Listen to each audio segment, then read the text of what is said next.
So let's talk about some of Games Workshop's less obviously and open stated balance rules for Warhammer 40k, with a few unit classes and army archetypes that seem to be destined to always be mid to bad.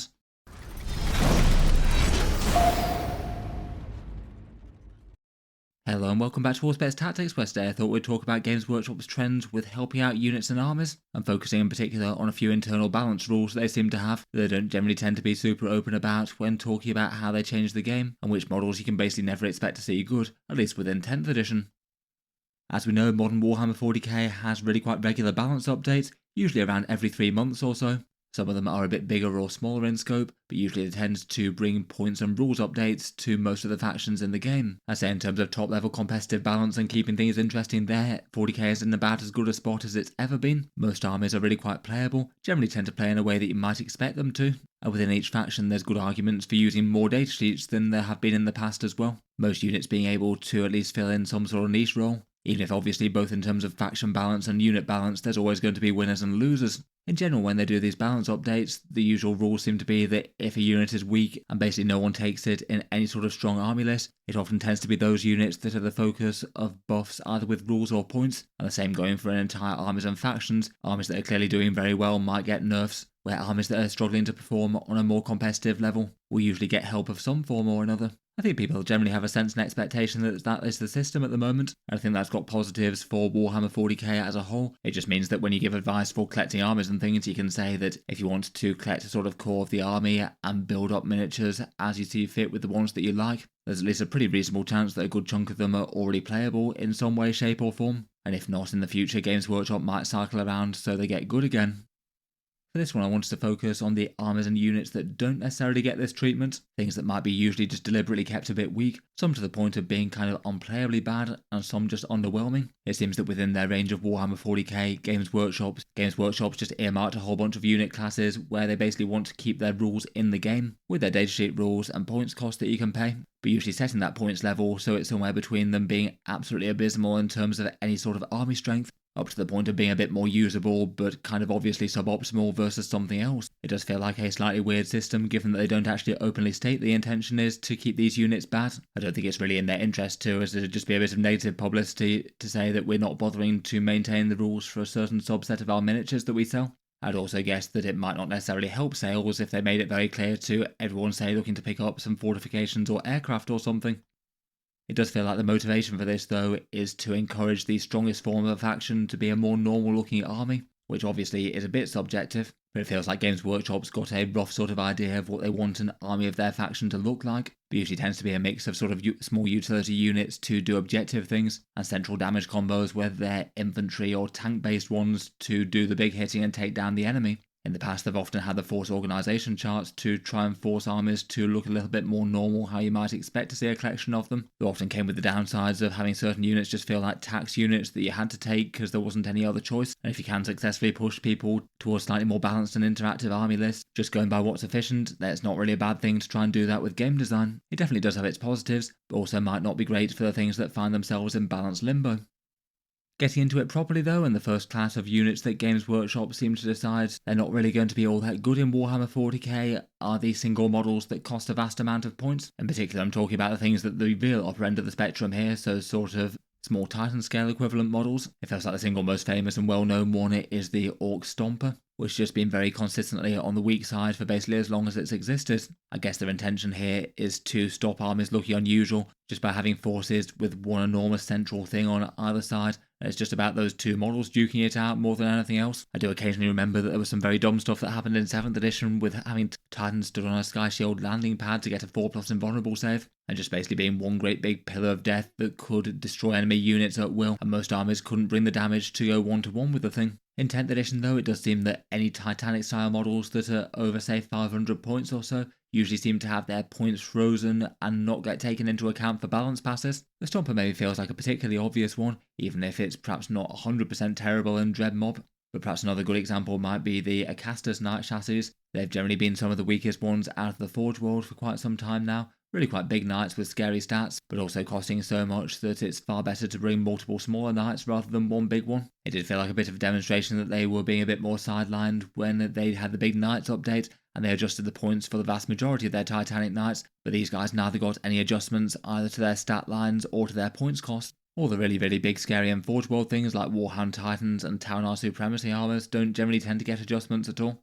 I feel like to a greater or lesser extent it's usually kind of true for the more normal sized super heavies as well in plastic. It really doesn't feel like Games Workshop's in any sort of rush to make, say, the Eldar Wraith Knight strong again or the Tau Storm Surge. The Storm Surge perhaps being a particularly notable one given just how impressively well balanced the rest of the Tau Codex is. I guess they have helped out the Baneblade chassis for the Guard a little bit recently, though they do seem like the exception rather than the rule here.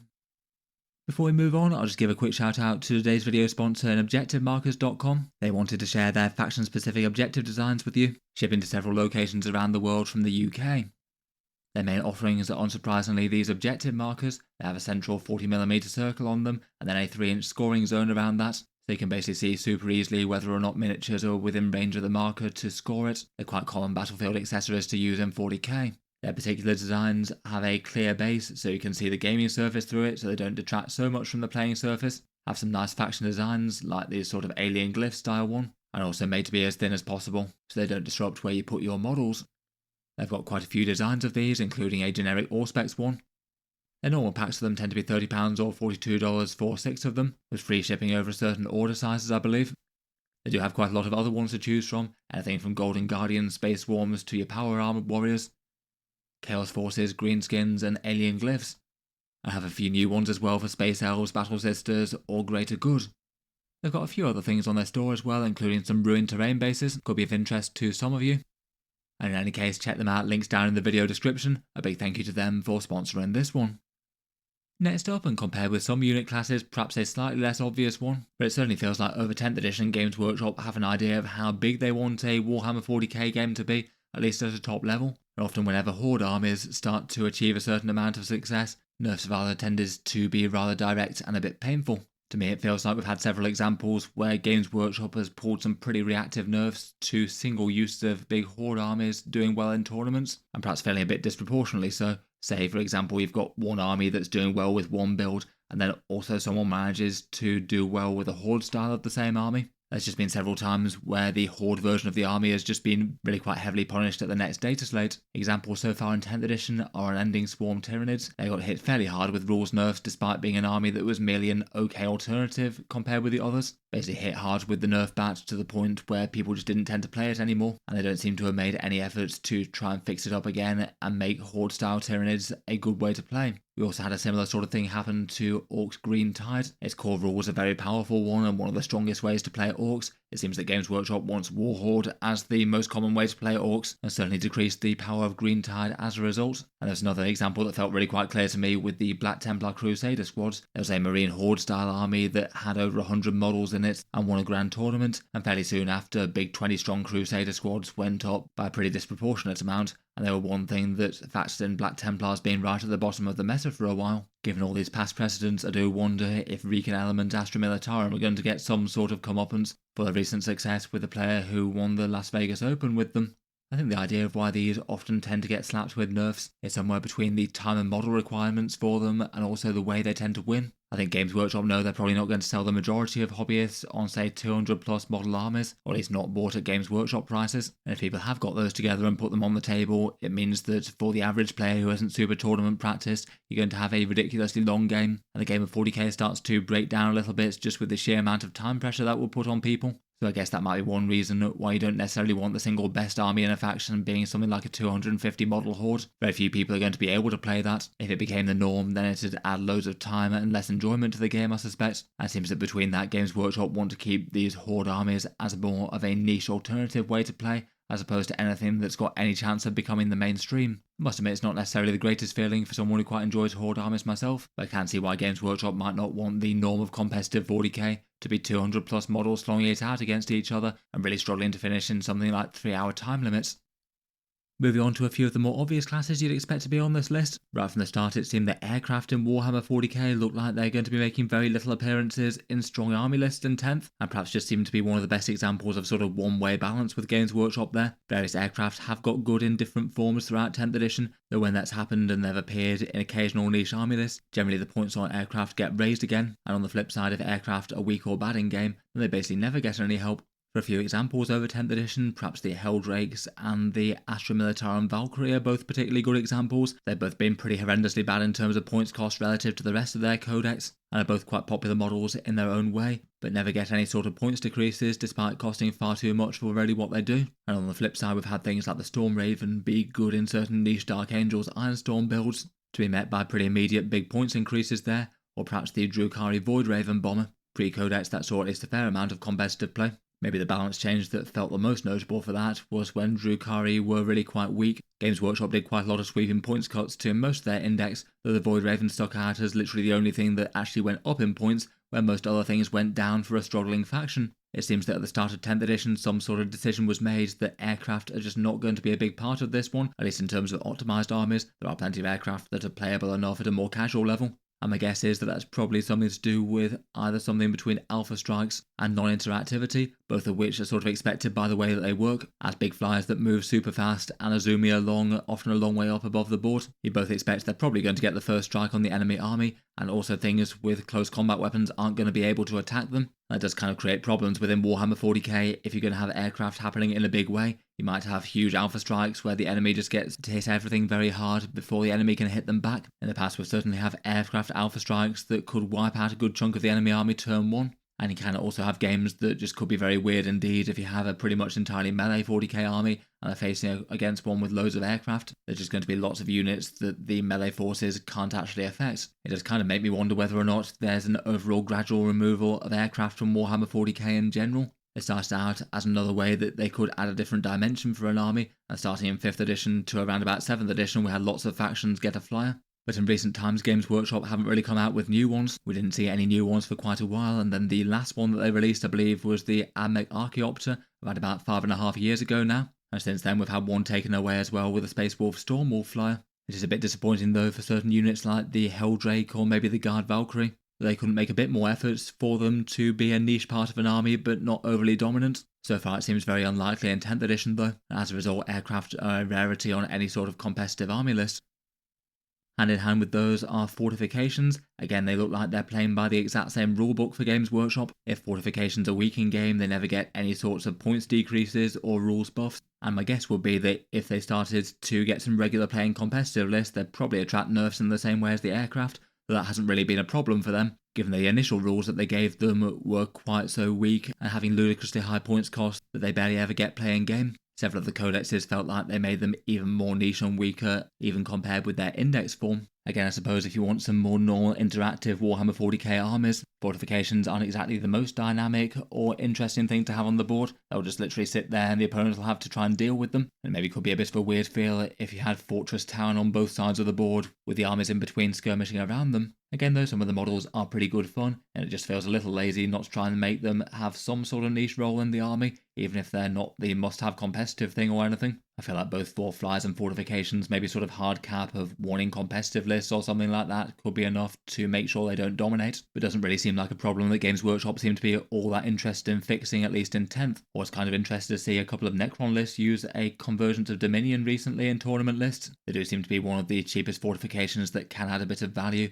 giving a feel no pain for infantry for a 60-point model. I kind of wonder if that might be a test of whether Games Workshop has actually got the same sort of commitment to aircraft to just keeping them out of competitive play. It would be kind of hilarious if they nerfed the Convergence of Dominion, just literally on principle for Fortifications, despite I feel like it's quite a good example of one that's in the sort of place that you'd want it to be, a niche choice that is rarely taken, but can have a legitimate role in certain armies if you'd like it to. Then for the next unit class, which is rather niche in 10th edition, there's Indirect Fire. Though personally I feel like this one's on a bit of a different level to either Flyers or Fortifications, even if for the average player in most games it's going to have a similar sort of feel to it, with most artillery type units being rather weak for their points cost. 10th edition 40k in particular generally gets balanced around really quite dense terrain, City fight style terrain does have its positives for unit interaction, balancing range and melee and things, and keeping certain fragile units relevant in game rather than just getting shot off from a mile away. And I guess as a side effect, that does mean that the things that you'd normally expect to be able to fire up and over those sort of terrain pieces is really quite a powerful advantage as a result. For damage output, you normally expect the pretty excellent ability to be able to hit whatever they want, to pay quite a big points premium for these indirect fire pieces, though it does feel like in 10th edition that they're paying such a big points premium to the point where the vast majority aren't even worth it, even in an environment where people aren't expecting them, and with terrain rules making them super valuable to have. I would say that compared with aircraft and fortifications though, they generally tend to be the ones that are most often breaking through to competitive lists and then getting nerfed as a result, given that most armies aren't really expecting to face big amounts of indirect fire. If one army does get indirect fire that's actually viable enough to take, it can be really quite a massive advantage, and it often gets spammed. The points difference between it kind of being problematically good versus not worth taking does tend to be pretty narrow, and it often feels like if it's worth taking one, it might worth be taking 3 units of the same type. And when that happens, it often means that they have outsized advantage at the absolute top tournament competitive level, where good players might be able to make great use of that flexible damage output, maybe a bit less so than in your typical casual game of 40k that's just a bit less high-minded. As a result, it kind of feels at the competitive level of games, it is genuinely necessary to have the points cost on these units really quite high, as they can be still a big surprise factor because people are generally not expecting them, and they might have lots of juicy targets to hit with artillery. But perhaps feels like the sort of thing where it's almost competitive play punishing casual play a bit there, where it means that if just say taking one random artillery piece in an army is just going to feel vastly overcosted, it's not really the best feels for say guard players and their manticores and things. Overall though, I can see why Games Workshop would want to keep indirect fire lists niche, and not having artillery armies being the best way to play a faction. Again, like certain other things on this list, they do feel a bit non-interactive. You can have a big fire base that just points and deletes what it wants to each turn, at least until the opponent can eventually break through and try and silence some of those guns. And it can be a bit oppressive and stop a lot of other things from really being effective in 40k. Say for example Eldari Aspect Warriors, or other fragile things that rely on being able to hide to be viable. If you have lots of artillery out there in the meta, it does mean that really quite a lot of cool models and faction elites just might not be all that viable outside transports or something. That means that lots of artillery fire could wipe out a bunch of other builds in the game that people quite enjoy playing. There's still certainly a few artillery pieces that can work out there in game, and ones that really aren't too bad at a casual level, but they do tend to be the exception rather than the rule. Next up, it is kind of weird to have an entire codex on this list, but after over a year worth of balance updates to the Imperial Agents, it does really appear that Games Workshop have no intention of making these guys more viable in the same way as their other codexes out there. They certainly could change their tune if they wanted to, but at least currently they're quite clearly being treated differently. It did feel weird that the Imperial Agents got given a separate point system to the Allied version, giving Games Workshop the power to balance the Imperial Agents as their own standalone army and not have that break things for the rest of the Imperium. But then after they took the trouble to do that, they've just decided not to use those individual points cost, despite the Imperial Agents being a kind of non-factor in competitive games, outside the few players that want to try and run them as a challenge and try and make them work. If there were any other armies that were being played quite so infrequently or doing quite so badly when they almost certainly would have got help from a balanced data slate. For wishlist things for the Agents, the main two ones are to have some sort of army rule that takes effect, rather than just the Allied rules for adding them to other factions. Literally every other army has something like Oath of Moment or Miracle Dice, but the Imperial Agents don't get anything for fielding them as a core army. And the other major challenge is that the units that can actually threaten big stuff like monsters and vehicles are kind of few and far between. With their nature as a sort of cobbled together army from a bunch of kill teams, they've got lots of sort of light chaff skirmish units, but not so many things that are actually good direct damage dealers. Feels like you could potentially kill 2 birds with 1 stone with having a core army rule that helps out units in some way against tough stuff. Maybe seems a bit unlikely they'd get any sort of model release to be a big main direct damage dealer, just with the nature and theme of the faction. So far though, it very much seems that they're deciding not to make these guys mainstream deliberately, and just keeping them as the sort of placeholder allied codex, though it's not exactly great feels to anyone who bought the codex and decided to collect them as a more mainstream army in themselves, as Games Workshop didn't communicate that they were going to be treated differently when they came out with that book. This one, perhaps even more so than the rest, could change in any one balance pass though. Who knows, maybe at Christmas or something, Games Workshop will suddenly decide to give them a few extra rules and throw a small points cut or 2 their way. It just depends on their motivation and how they want to treat the faction going forward. They do feel like these sort of allies rules have been reinterpreted in a different way every second edition of the game that's come out. Then finally, for a couple of bonus niche ones, First up, it feels like Games Workshop have a few datasheets that they sort of see as placeholders, as opposed to be really aimed to run as units in their own right. Tyranid Spore Mines being a good example of that. There are very few units in 40k that have quite so obvious points cost where they don't really want you to choose them. They're priced at 55 points for 3 of them, with ridiculously fragile things that are very easy to kill, and never have any hope of doing that amount of damage and mortal wounds. I don't think people are generally going to be clamouring for them to somehow get super good as a competitive unit though. Clearly with these guys and the Mucilid Spore, the idea is that you spawn them in through other units rather than actually buy them in with points.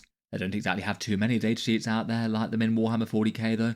Perhaps the other one that felt like it was in the same sort of category before the Tau Codex was the tactical drones, again pointed into oblivion with 70 points for like 4 toughness 3 bodies, which felt like it was more of a datasheet to represent models that people might have already. Now that one's been sent to Legends though.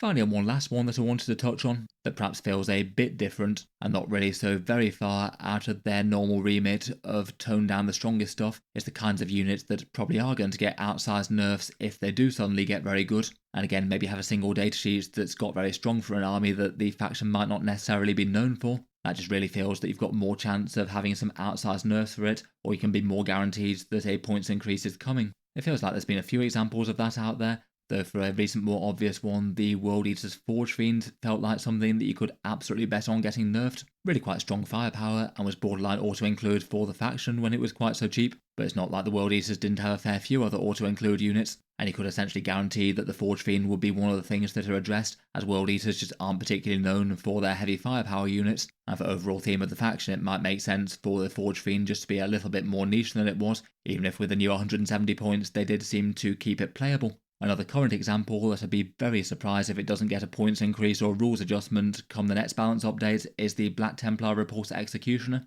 That feels like it's in another very similar category, a sort of generic unit that isn't a Black Templar specific one. The only reason they have a unique datasheet is that they have a multi-melter on their upgrade sprue. It just got a slightly godly special rule that makes it rather powerful and dominant versus any of the other Space Marine firepower that the Black Templars might field. While the Black Templars certainly use other Space Marine kit, it's not exactly massively on theme for the faction. They're best known for their melee infantry and Crusader squads and things, and if there's any sort of transport, probably better known for their Land Raiders over the Repulsors. Given they're quite so auto-include with lots of Black Templar lists, taking say 2 or more of them to support their forces, they just feel like they're far more likely to attract Games Workshop's ire, both to allow other units to shine through, but also to keep the theme of the faction on what you'd expect. Again, that one maybe feels kind of similar to when Dark Angels, Ironstorm Storm Ravens were somehow the best thing that they could field for a bit. Forge Fiend spam is just not really what you think of for World Eaters, and Repulsor Executioner spam not really what you think of for Black Templars.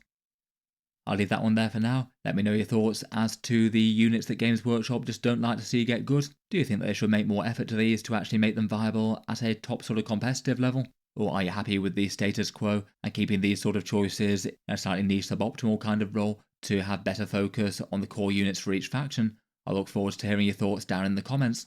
Feel free to remind me of any other balanced things that Games Workshop might tend to do, though not state out loud. I'll post a pinned comment with any others I might have missed.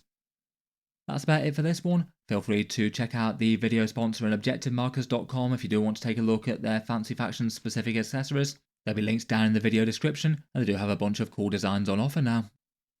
If you'd like to see more like this, then feel free to subscribe to Auspex Tactics. I'll certainly keep the regular 40k videos coming, with new ones out just about every day. If you've been enjoying the videos on the channel, Auspex Tactics does have a Patreon page. You can find that linked in the video description. Channel patrons get a fair few advantages, seeing certain videos early, regular votes to see what sort of things come next on the channel, and automatic entry into the regular prize giveaways with a chance to win some big model kits each month. If any of that sounds good to you, or you'd just like to help support, the link's down in the video description. In any case, a massive thank you for listening, and I'll hope to see you guys next time.